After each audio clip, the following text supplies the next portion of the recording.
BJP గానీ జనసేన గానీ వాళ్ళ పట్టు ఎక్కువ ఉత్తరాంధ్రలో ఉందని, గోదావరి జిల్లాల్లో ఉంది. అక్కడే సీట్లు కావాలంటారు. 30 ఇచ్చినా 25 ఇచ్చినా ఎన్ని ఇచ్చినా.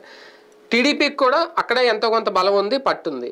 అది త్యాగం కాదు, ఇప్పుడు వాటిని వదులుకోవడానికి సిద్ధపడినట్టు కాదా? వాస్తవంగా చెప్పాలంటే భారతీయ జనతా పార్టీకి కూడా అక్కడే పట్టుంది ఆ లెక్కన.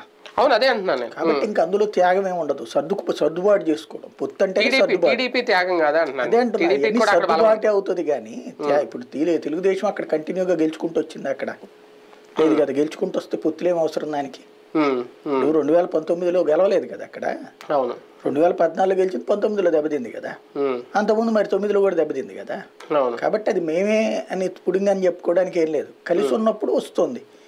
కాబట్టి అప్పుడు ఇక కలిసి ఉన్నప్పుడు అన్నప్పుడు త్యాగం ఎట్లా అవుతుంది?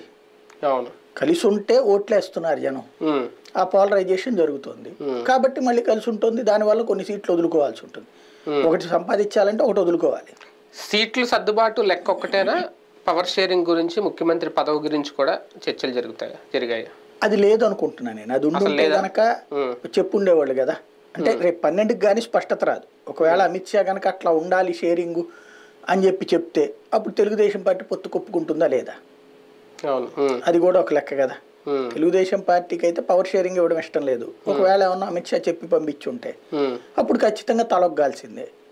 వాస్తవంగా నిన్న చంద్రబాబు గారు ఏమి మాట్లాడకుండా రావడం అన్నది అయోమయానికి కారణం అవుతుంది. అది వాళ్ళు ఏం డిమాండ్ చేశారనేది కూడా ఇక్కడ పాయింట్. పవర్ షేరింగ్ ఏమన్నా అడిగారా అన్నటువంటి